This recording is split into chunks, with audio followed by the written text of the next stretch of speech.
Deprogram with Ted Rall and John Kiriakou. I'm Ted Rall. That over there is John Kiriakou, the CIA whistleblower. I'm the editorial cartoonist. It's Thursday, October 30th, 2025, the day before Halloween, if you care about such things. And, or like where John and I grew up in the Midwest, where we had Halloween was still scary. And they had like another name for like the trick-or-treating, right? I forget what it was called. But anyway, it was like not Halloween. It was like, trick day or something like that. And, right. Because it's like, we're that old. We lived in the age of the needles in the apples. Yeah. Needles and razor blades. Yes. I don't know. I think that may never have actually happened, but that's like, we'll see about that. Well, I'll look into that after the show. Lots to talk about today. Little housekeeping. Please like, follow, and share the show. We are still reeling from the doxing of our producer, Robbie West, who is off the show for now because of the fact that some a-hole decided to make it his business or her business to go after him over the fact that they didn't like his political opinions. Stupid. So we're working hard. We're scheming here to get Robbie back, and we have plans. John and I have plans for how you guys can help us make that happen. No Robbie means a less efficient, less big show, and we're trying to grow this show, and it is growing thanks to you guys. So, we will have some ideas for you about that starting next week. Donald Trump has announced a resumption of nuclear testing. I have lots of thoughts about that. I would assume John. I was going to ask you if you believed him, Ted, or if this was just Trump being Trump. God, I mean, that's the big question we can ask about Donald Trump all the time, right? I mean, it's kind of like, he's just, I saw some comment from someone who was, one of his supporters and said, that's just Trump trolls. He just says things. And, that's true. He does. And then sometimes there's no follow-up.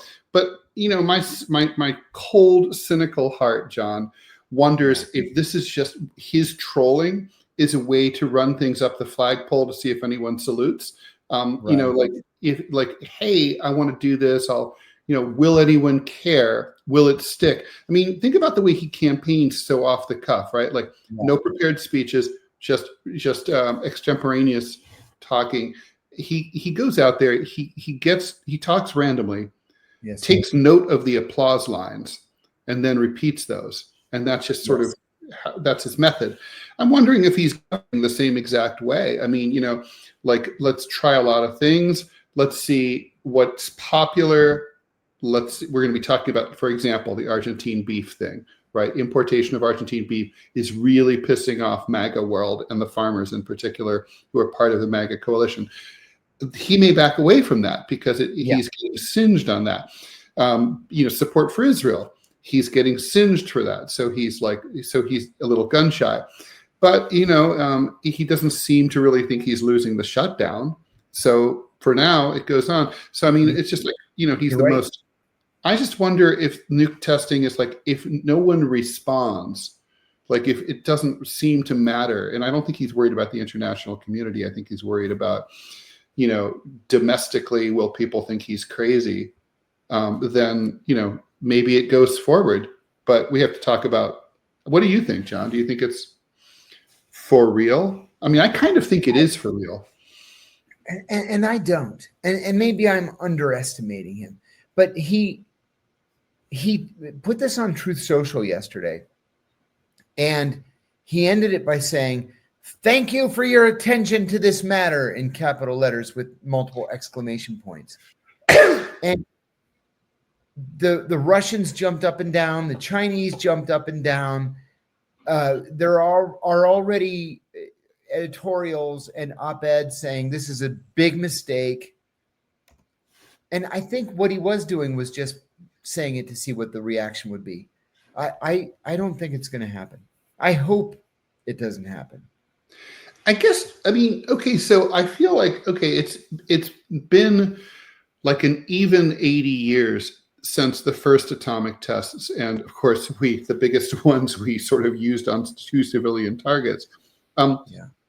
those were kind of atomic tests. People aren't that aware of it, but one of the big reasons we now know from declassified files that the government, the U.S., that the War Department wanted to bomb Hiroshima and Nagasaki was they wanted to study the effects. They really were not sure what they would be. They wanted to see what it would do to a civilian target or to a city, right, more accurately. But I mean, what is the purpose at this stage? I mean, I feel like I'm going to ask my father about this. He's an aeronautical engineer, was deeply involved in the nuclear program.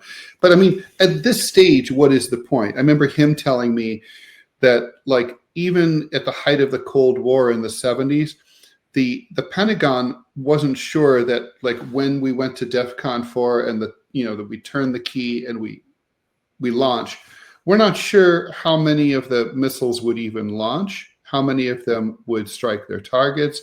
He said he compared it to building a car in your driveway, but you never get to drive it, so you don't know how it handles. And it's like how cars work, you know how to build cars, but until you start the ignition, it goes somewhere, you don't really know. I mean, aren't we kind of past that? I mean, nuclear technology is really well understood now.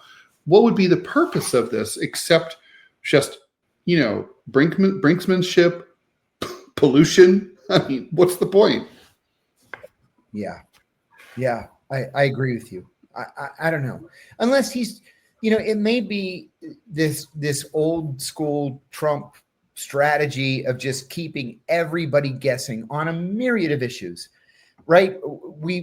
Right now we're having conversations about restarting nuclear testing and whether or not he's going to meet with Kim Jong-un. The answer for today is no. And what's going to come out of the China talks that ended yesterday?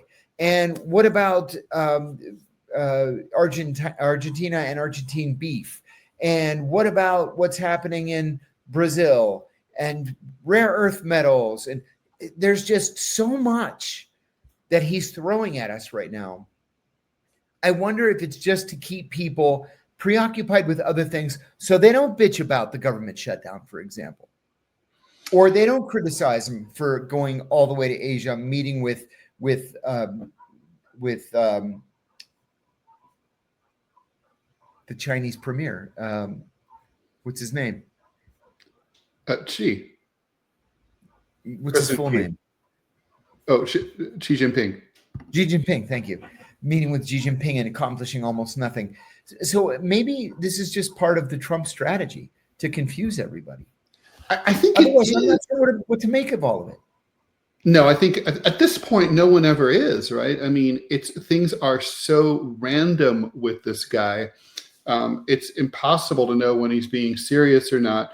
But I mean, I do think it's worth analyzing. And before we do, I do want to, I want to answer F. Husso's question. We both should, about our thoughts on the Russian nuclear-powered missile that was tested recently. I mean, it seems to me like that's what Trump's responding to. He's very reactive. Yeah. Listen, I'm not an engineer, but when I first heard this, my thought was, how in the world can you safely use nuclear power to power a missile? I don't understand how the nuclear material doesn't burn up or explode. I think the propulsion system can be kept discreet from the nuclear payload, right? I mean, from the warhead.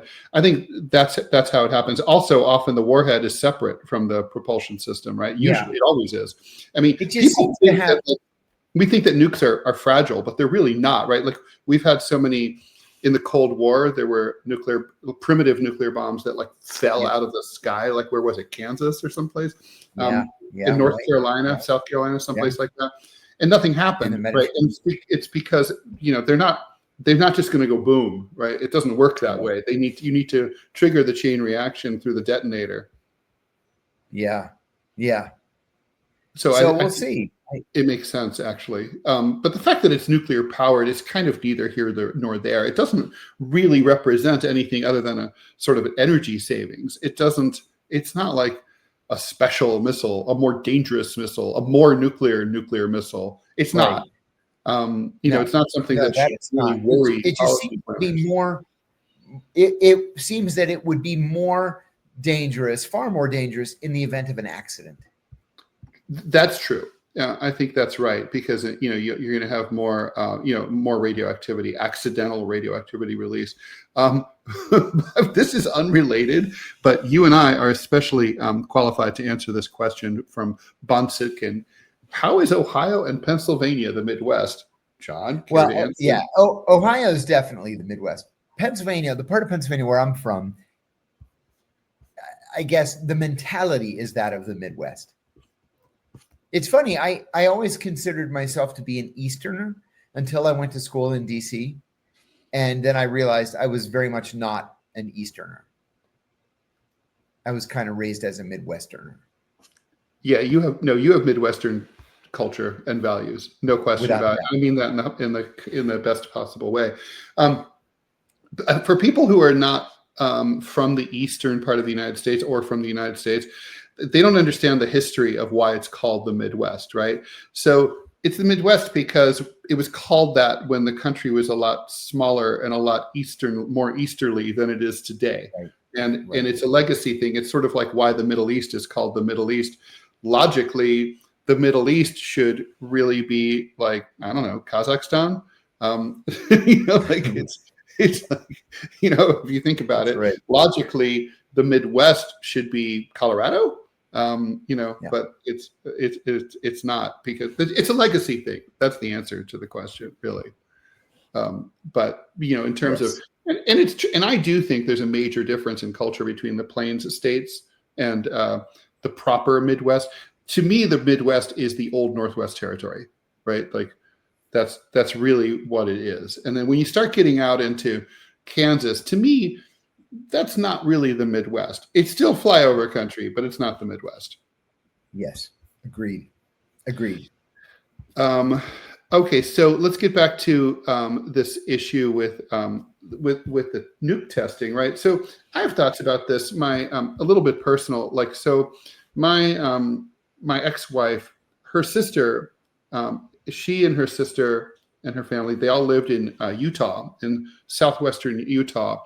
Back in the 1960s and 70s, and her sister got and died from leukemia. Years later, when I met her, we were friends. She was still, obviously, as you can imagine, traumatized by the death of her 13-year-old. She was 13, her sister was 8. Died, horrible death. Now leukemia is not a death sentence, but it was then. And I remember coming across this amazing statistic that 50% of leukemia cases in the United States during the 60s, 70s, and 80s were in the state of Utah and Nevada. And those are really not populous states, right? I mean, they probably represent 1/200th of the population of the United States, maybe. And so I was like, but they each get 2 senators. Yeah, they do. And I was like, how'd that happen? And then I remembered Nevada nuclear testing, and the prevailing winds in most of the continental United States are from southwest to northeast. It made perfect sense. You just have to look at a map. That's the way that the radiation flowed. I mean, I'm thinking about one of my French relatives, deceased, not related to nuclear, deceased husband. And he was a diver I think we talked about him, for the French Navy. And he was involved in, he helped carry, using mixed gases, French nukes down to the bottom of the Pacific Ocean, where they had these tests pretty late, I think into the 80s, right? The whole world arrived at a consensus in the late 1980s that nuclear testing was unnecessary, and terrible for the environment. I mean, you're basically nuking the planet without even having a war. What is the point? That's right. So I mean, it's really an incredibly retarded thing to do. And here we are. So I think it's important for people to be reminded of, there's a massive ecological toll to be paid. This is exactly the last thing that anyone the U.S., Russia, China, anyone ought to be doing. And Pentagon people that I have known over the course of my career, who have sort of operational jurisdiction over nuclear weapons, tell me that we don't need to physically test them anymore, that we can test them using computer modeling, right? That nobody needs to physically test them, actually detonate nuclear weapons anymore. Because the technology that we have, the technology that we use is so sophisticated that you can just do it as a computer model and then learn from the model. Detonating this stuff, underground or in the atmosphere or at some atoll down in the South Pacific, all it's going to do is kill people in slow motion. Totally. John, we have a question from Tutoa. Thoughts on the recent intel operation to recruit Nicolas Maduro's pilot? Right. I don't know anything about this story. Yes. So the CIA apparently pitched Nicolas Maduro's personal pilot with the idea that this was clearly a CIA operation, if it's true. It probably is true. But the idea would be that you recruit the pilot. Maduro decides to flee Venezuela. He's going to go, let's say, to Cuba or onward to Russia. And instead of landing in Cuba, the plane lands in Miami. No. And then he's under arrest. What?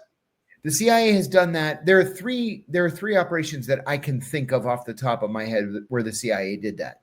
Really? Yeah. It's not hard. If Little you, bait and if you switch. recruit the pilot, you're in. Wow. I mean, yeah. And with Trump blabbing to the whole world that he had approved a covert action finding, which you're never ever supposed to talk about. To me, that would be kind of an obvious part of a covert action operation. And so, I'm sorry, I missed this story, John. So what happened? So how did the story come to light? Somebody blabbed. It was a couple of days ago. I'm gonna look it up. But somebody blabbed. I mean, did he? Yeah. Did the pilot come forward and say, "Hey, guess who called me"? Yeah, the Associated Press. Here it is. The Associated Press wrote about it first, but then a Japanese newspaper is saying that the idea was that the plane would land in the United States.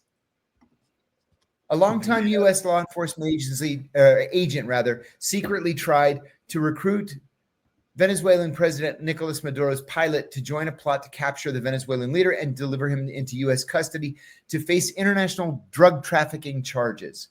Details of the plot are emerging as the Trump administration exerts increasing pressure on Maduro. The Trump administration is offering $50 million for Maduro's arrest. So they were going to try to do to him what they did to Manuel Noriega of Panama. Exactly right. With the fake drug charges. I mean, I'm sorry, those were fake drug charges. Yeah, they were fake drug charges. I mean, listen, everything that Manuel Noriega did, he did either at the behest of the CIA or with the knowledge of the CIA because he was a paid CIA asset. Even when he was president of Panama, he was a paid agent of the CIA. Yeah, it's like Saddam. It's an employment dispute. Yep, exactly. Okay, so we never got to the little rundown, but other stuff that I had in the rundown, and obviously, as always, if you're watching live on Rumble and YouTube, please go ahead and chime in with your comments and questions. We'll try to get to all of them. We have this Argentine beef thing, the SNAP benefits, dual deadline, falling off a cliff November 1st, Saturday, both the expiration of food stamp benefits as well as the Affordable Care Act subsidies, Republicans feeling the heat, and then the Dutch elections. So what do you want to do? Well, let's do the Dutch elections real quick, only because it's big news here. I told you the only English language TV station I get is the French English language 24-hour news station. And man, it's been just all about the Dutch election. What I find interesting is that Wilders, the far right anti-immigrant candidate, he's the one who forced this election a couple of weeks ago when he pulled his party out of a very fragile governing coalition. The governing coalition was made up of 4 parties, all right of center. His is an extreme right party that wants to round up all the immigrants and the refugees and throw them out and send them back to their countries. He believed that public opinion was with him. Public opinion had moved to his side, and that not only would his party pick up seats in parliament, they would pick up enough seats so that he would become prime minister. In fact, yesterday, he lost a seat. Not only did he not win so big that he would be prime minister today, he lost a seat. And now the other parties are trying to form a coalition that would not include him. The guy that won, his name escapes me now because I'm not a regular follower of Dutch politics, but the guy who won is like 30-something years old, and he's going to be the youngest ever prime minister of the Netherlands. But the government will likely not include these haters from the far right. So what do you make of that, John? I mean, what is the implication? I mean, we're always trying to read the tea leaves of some sort of which direction is the West and Western Europe in particular drifting. We look at France, we look at Germany. Now we're looking at Holland. Is the trend here that there is no trend? What is it? I think that what we saw in the Netherlands yesterday is similar to what we're seeing in France, similar to what we're seeing in Italy and in Greece, maybe to a slightly lesser extent, Hungary and Poland, because they already hate immigrants.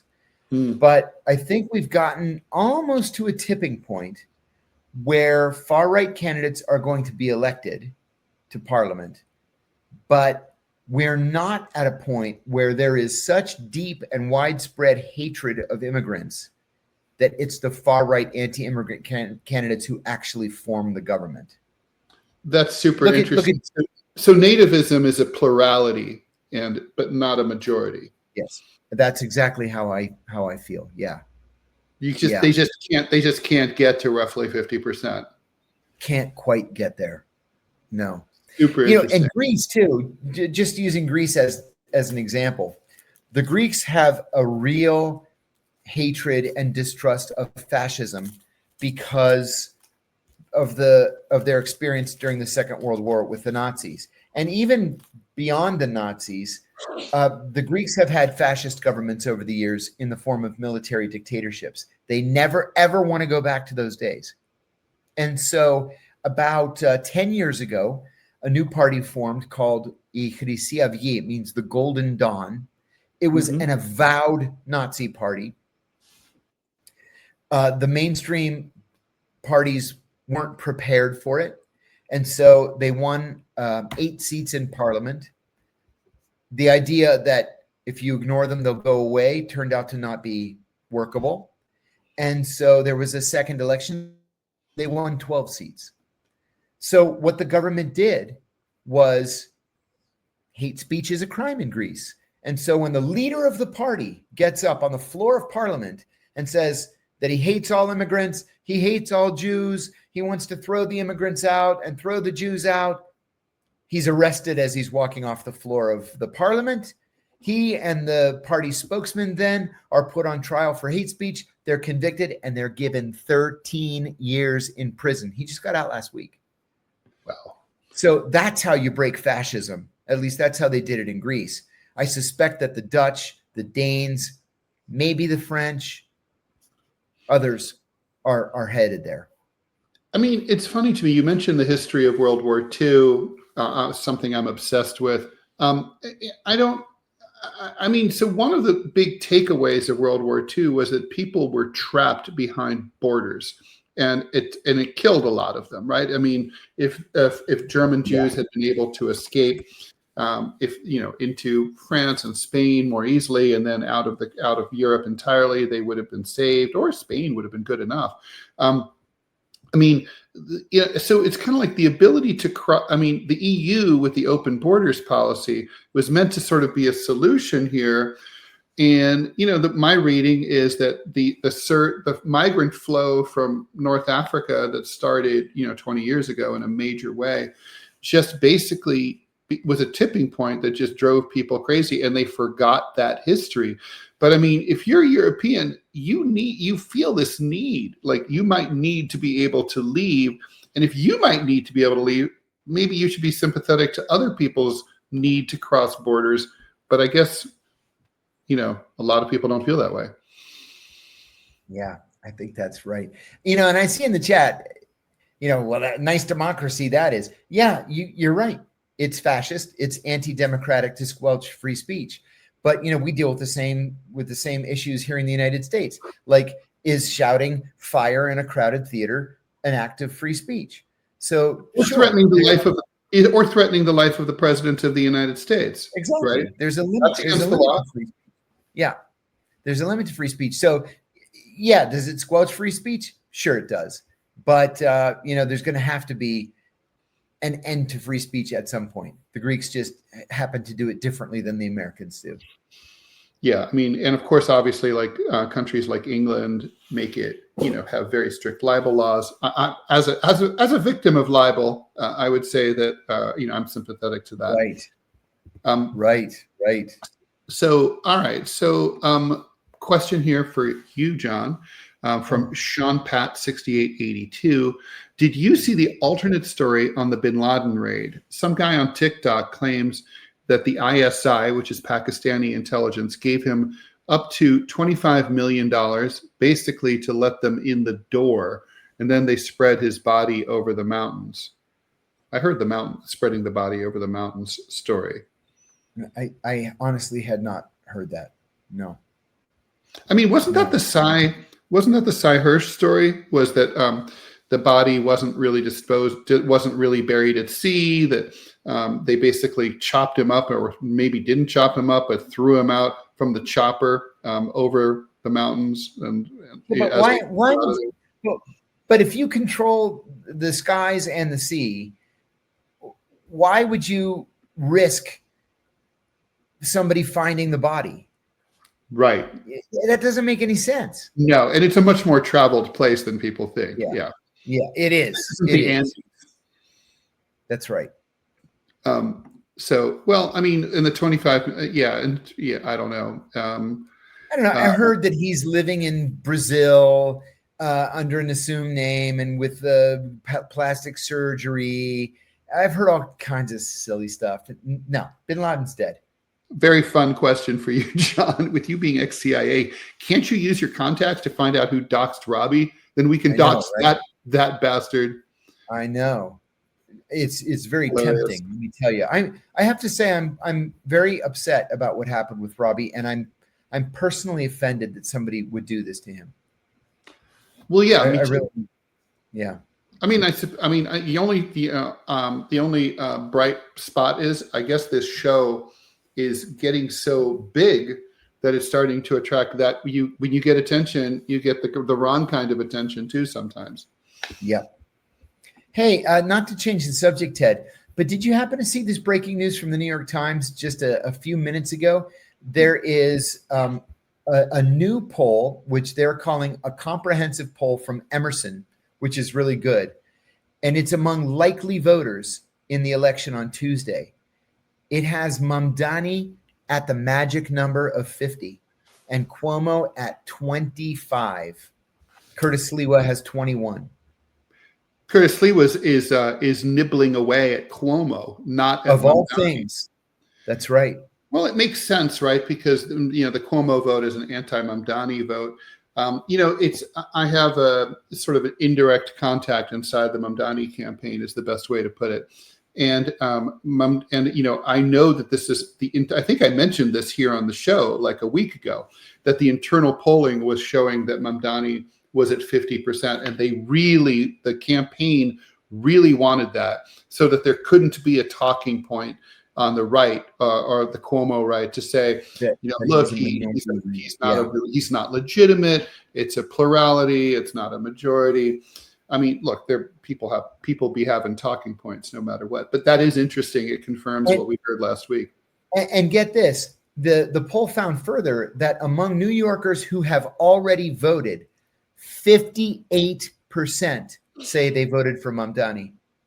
Now, I think so. I went to the polls. I asked the election workers. Granted, this is only in my precinct, but things were sleepy. I was like, "How's turnout?" And they said, "Has it been busy?" And they said, "Not that busy." Now, this is early voting, and it might have just been like I think I went on like day 2 or 3. It might have been like just like an anomaly, but that's what I was told. So apparently, lower turnout would benefit Cuomo is the current thinking. Yes, but like the powers that be, I think, have to have accepted that reality. I mean, I'm very curious how this mayoralty is going to look, but I suspect it's people who are hoping for a radical left turn in New York City are going to be disappointed. It's not going to happen, because that's not what he's going to want to do. And it's like, it's just, it wouldn't probably be smart from his point of view. I'm curious, like how Cuomo's feeling about this. I mean, you're the governor. Did you happen to see Cuomo yesterday talking to a group of New York City reporters? He was getting desperate. Somebody asked him how he could criticize the nominee of the Democratic Party when he spent his entire life as a Democrat, and now he's not a Democrat. Right. His response was so telling.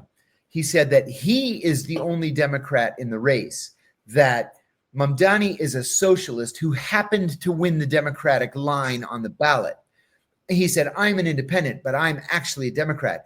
Mamdani is a socialist. He's a socialist like Maduro or Castro or Stalin or Kim Jong-un. Ask them about socialism, he says. And I was like, oh my God, you're Ronald Reagan all over again. You're no Democrat. He's fucking old is what he is. Yeah, and he's desperate. Yeah. I mean, looking back on, I do really miss those Theodore White Making of the President series. God, I still have every one. And they're so good. And I really wish there was like that major campaigns, that there was some great historian or historians who did like a series of these. This would be a great campaign to do an after action report on, right? Like how did Eric Adams fuck up? How did Andrew Cuomo fuck up? It's Andrew Cuomo's race to lose, right? It was Eric Adams' race to lose, and they did. Everybody just assumed that he was going to be mayor after Adams. Adams was such a disaster. I assumed that. I did too. So what happens? Like, I mean, there you are. You're the former. I mean, I guess it's like, is he really just that unskilled and out of touch of a politician? It's hard to believe. I mean, maybe he is. Maybe he's just like the apple fell far from the tree with him. Mario was a very skilled politician. Very skilled. And it seems to me like he's just he never read the room, right? The key here, if you were going to, honestly, the key here would have been to out Mamdani. He should have pulled a Clinton and co-opted Mamdani's big ideas about affordability and and excessively high rents, and then said, I'll give you all of that, but I'm experienced and I know how to deal with Albany. I mean, I'm writing my column about that this week, but basically voters have a chance. In most elections, they're just picking a job, but in some elections, they have a chance to send a message. And sometimes sending the message is more important than who you pick. That's an election like this, right? Like New Yorkers are like, yeah, we will vote for a 34-year-old state assemblyman over the three-term governor of New York, who's from a political dynasty. We will do that because we're trying to tell the DNC we're pissed off. And also, Michael Bloomberg's probably the guy who really elected Zohran Mamdani, because every time we got those racist mailers that have like Mamdani's face darkened and stuff, or he's wearing like his Islamic gear, but whatever. There's always at the bottom, paid for by Michael Bloomberg. And it's like, everyone's like, fuck you, Michael Bloomberg. We respected you for your mayoralty, and now we don't. That's right. That is right. People don't want to be told what to do. And there's some years, and this is one of those years where it's just simply time for a change. People want to change. Eric Adams, my best friend from college, Tom Fitzpatrick, he used to come on my radio show with Michelle every once in a while. He spent 32 years as a judge in New York City. He's a lifelong Democratic Party functionary and one of my best friends in the world.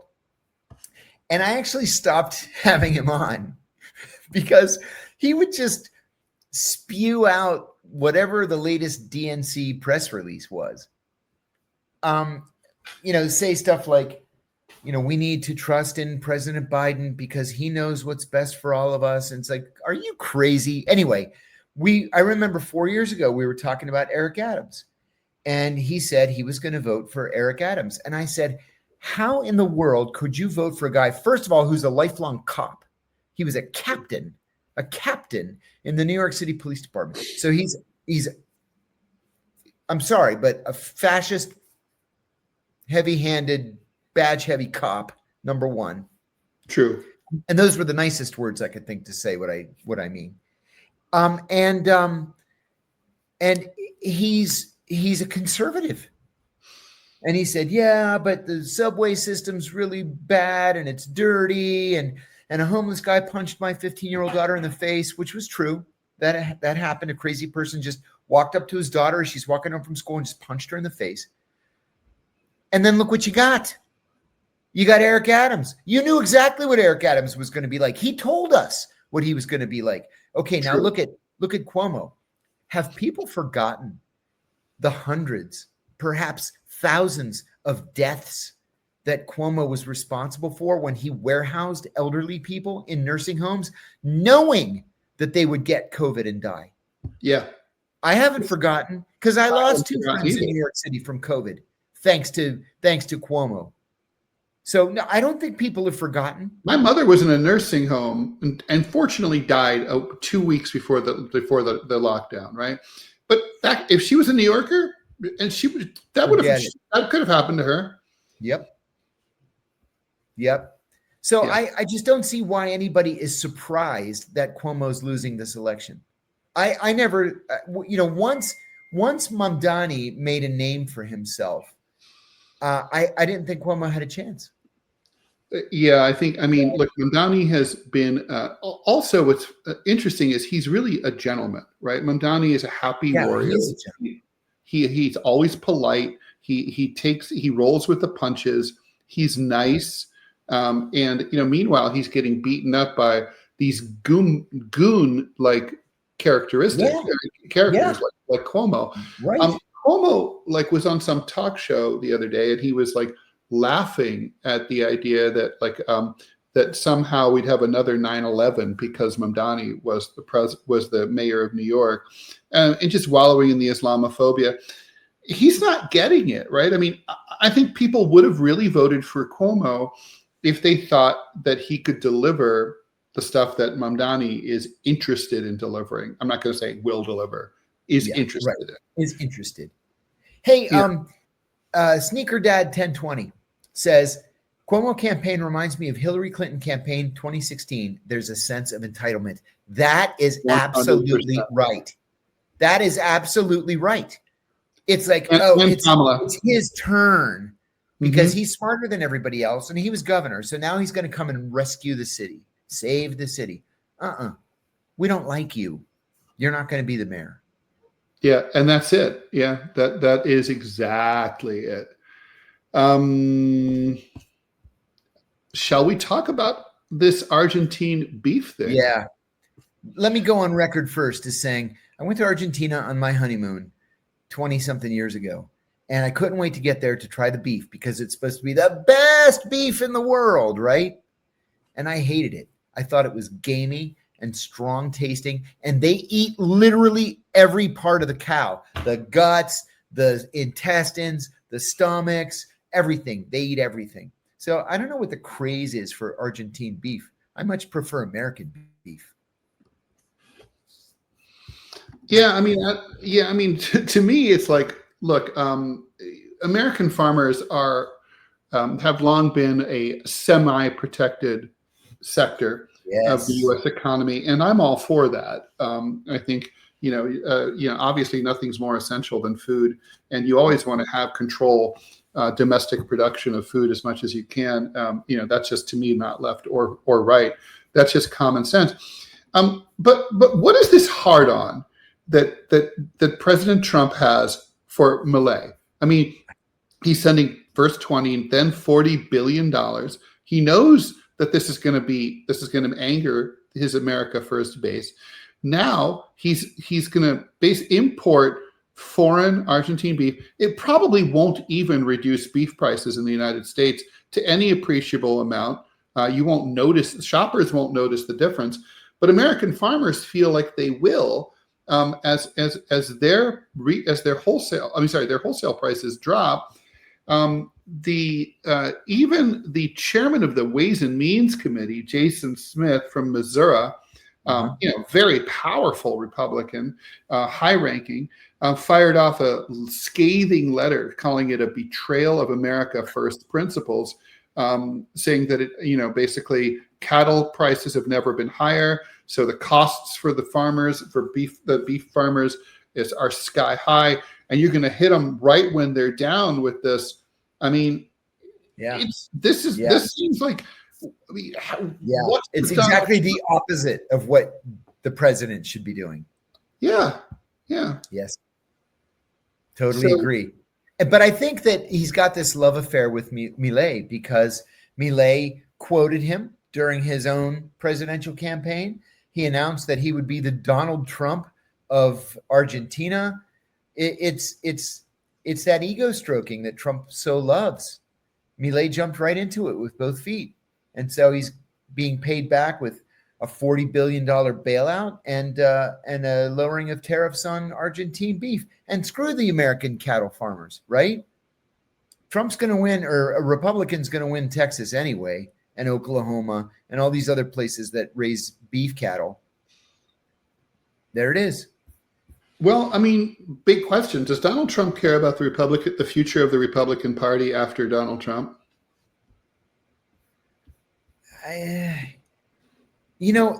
After 2016, I would have said no, or 2020, I would have said no. Now it looks as though he's actually trying to school J.D. Vance. That has surprised me because, and you and I have talked about this, I would have thought that he would have chosen Marco Rubio to be, the carrier of the torch. It looks like it's J.D. Vance. So I think that he's at least putting some thought into carrying on, his MAGA legacy. Well, yeah. I mean, but it's like this. I mean, the Argentine thing is like, I think it's misbegotten from his own point of view. I would have been like, Mr. President, this is, no one in the United States has ever voted in favor of a candidate because they're pro-Argentina, but lots of people have voted for a candidate because they're pro-farmer, who aren't even farmers. I'm pro-farmer. Yeah, I don't want to farm ever. I am too. Yeah. I have an uncle on my dad's side who was a beef farmer. He raised cattle for beef in Virginia. He had a 550-acre farm.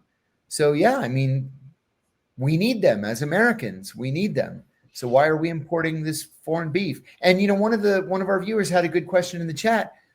Why is there no country of origin designation on beef? I want to know if I'm buying foreign beef.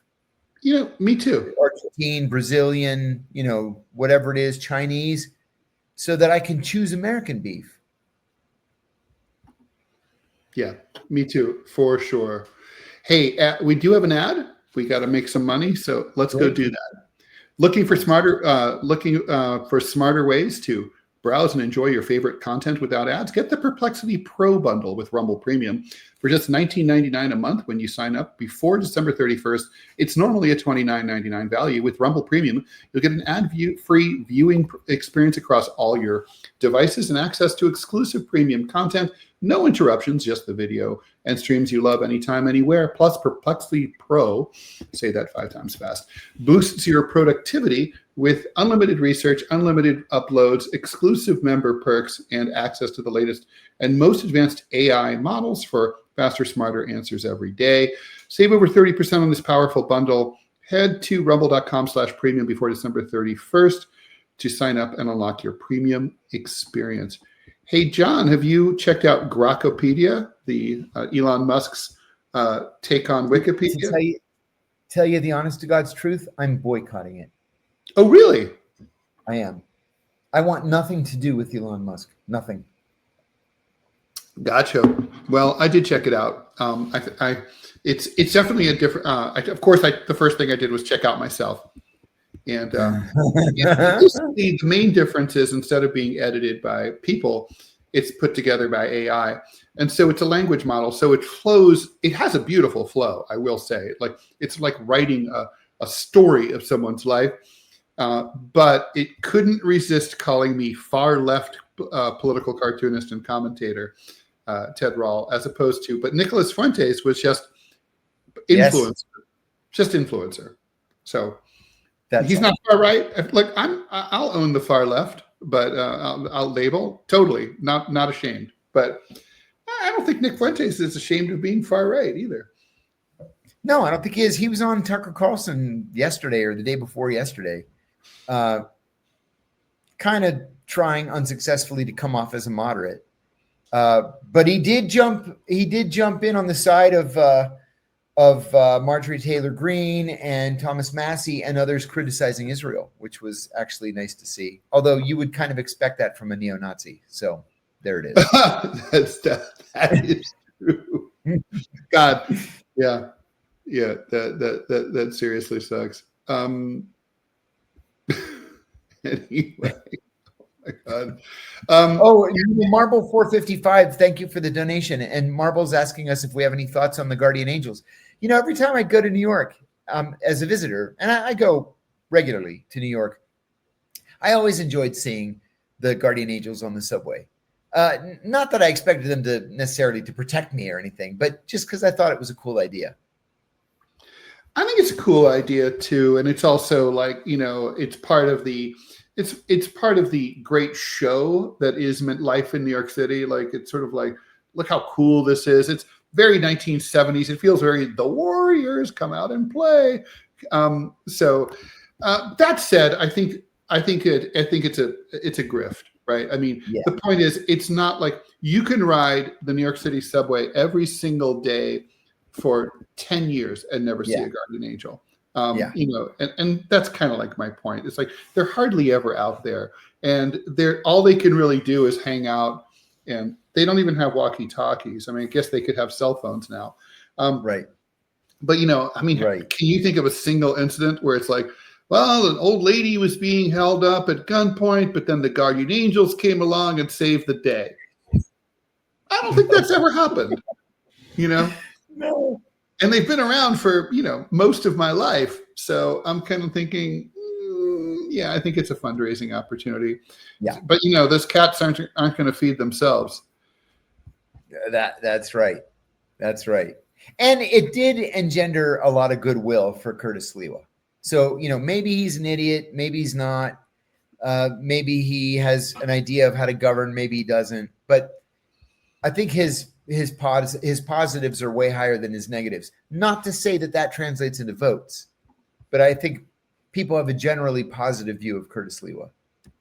Yes, I would. Look, I have a generally positive view of Curtis Sliwa. I mean, he is I think a good soul. Yeah. Is I think the best way to put it. I agree. So, all right. Well, so let's talk about. We got time to talk about this. Let's talk about the looming deadline coming up in 48 hours or less, where Basically, November 1st kicks in. We've got SNAP benefits. There's like basically a lot to tease out here, right? So SNAP/food stamps, whatever you want to call it. Older people prefer food stamps. SNAP was the effort of the Democratic Party to rebrand it so that it would be, less politically fraught. But anyway, this program is running out of money on October 31st, appropriately enough, Halloween. And starting Saturday, there's not going to be any money for it. Now, there are supplemental emergency contingency funds available, $6 billion, that Congress, basically anticipating in its infinite wisdom that something like this might come up, appropriated. But the Trump administration, the Office of Management and Budget, saying no, we're not going to spend that money, because and their logic is pretzel logic. It's supplemental. We can only use it as an addition to the regular funds if they're not available. Actually, they're contingency funds. Basically, by their standard, there would never be any kind of scenario in which those funds would ever be made available. There's currently 25 states, and including some Republicans who've joined this, are suing the government, to the OMB, to say, look, Congress has appropriated. This is a bigger issue that we have now. If Congress appropriates funds, is the executive branch obligated to spend them as Congress directs, right? There's the question of, we already know that the courts have said that Congress can't that the executive branch can't spend monies unless it's been appropriated. But what if it's the other way around? What if it's been appropriated, but the executive decides not to spend it? That question, I think, remains before, it's going to need to go before the U.S. Supreme Court. It won't happen before Friday. So politically, Republicans are getting beaten up, and they know it. And it's kind of a double crisis, because the government shutdown's being blamed on them, and they're taking heat over the lapse of the ACA subsidies. And everybody's getting these bills now all over the country saying that their health insurance is about to become a lot more expensive. What happens next? I mean, I've always said Republicans are going to blink. Am I right? I'm sorry to interrupt you, but I think we've lost both streams. Are you serious? Yeah. Oh, weird. Okay, let me see if that's true. I'm just hitting. I'm trying to. Rumble is funky and finicky and weird. But Facebook, YouTube did the same thing. Well, that means it's the Rumble Studio that's like going down. Shit. Yeah. If I hit I'm gonna do something. I'm not gonna lose you. I'm gonna hit refresh on this and see what happens. Okay.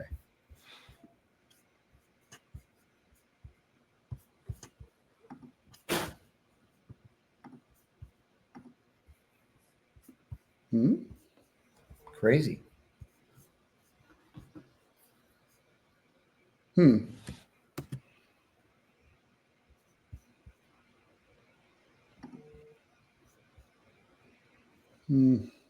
Okay. Never a dull moment here. It's always something. No, always something.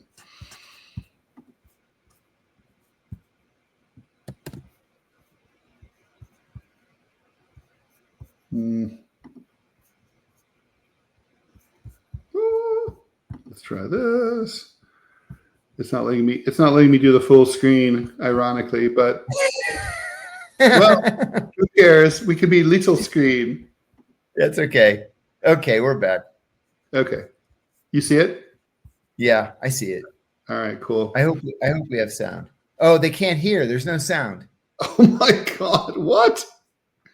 I don't understand.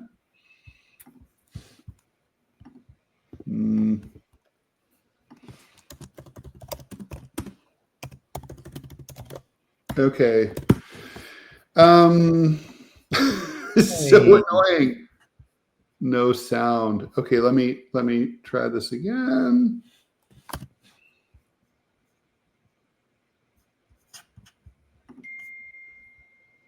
Dang it.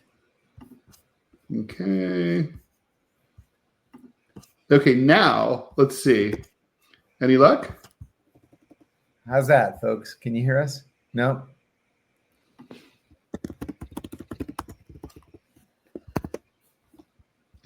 Hello, hello, hello. Testing, testing. That is so irritating. All good. Okay, how's that? So okay, we're good? All right. Okay, Guys, great. We're sorry. Great. This is apparently a Thanks. Rumble Studio glitch. Apparently, it's been glitchy all morning, and that can happen. Okay, so we were just talking about. I was asking John about the shutdown and the SNAP benefits and ACA. What's going to happen with Republicans? I'm not ashamed to say that within 2 weeks of my arrest, I had to put my family on food stamps. We literally didn't have enough money to buy food. There are tens of millions of Americans who are in the same predicament. And this thing is running out of money tomorrow.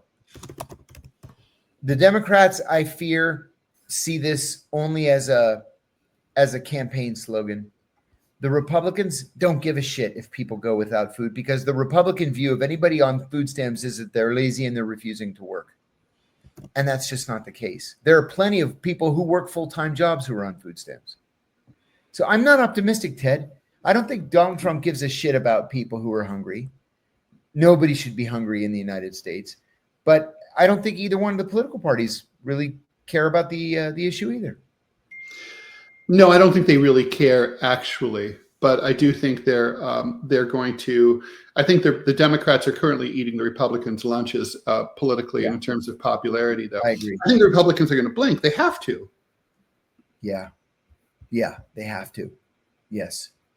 Well, I think we should probably wrap it up because we have a minute to go, and also apparently our sound is all fucked up too. So, thanks everyone for bearing with us. Really appreciate you. Just a reminder. That Deprogram with Ted Rall and John Kiriakou airs live at Monday through Friday, 9 a.m. Eastern time. That's 6 a.m. out on the Pacific Coast. Thanks all of us for joining. Please like, follow, and share the show. John, have a good time out there in Europe. Thanks, buddy. You're back. You're still there tomorrow? And still there tomorrow. Coming back Sunday. Rumble screwing up here stateside, but you were great. Your signal is great now. So finally, never a dull moment. Please like. I already said that part. We will see you tomorrow. Please stay tuned for the TMI show with Ted Rall and Manila Chan. That's me, Ted Rall. We'll have a very, I think, pre-Halloweeny kind of take on the news. So anyway, keep that going, and we will talk to you later.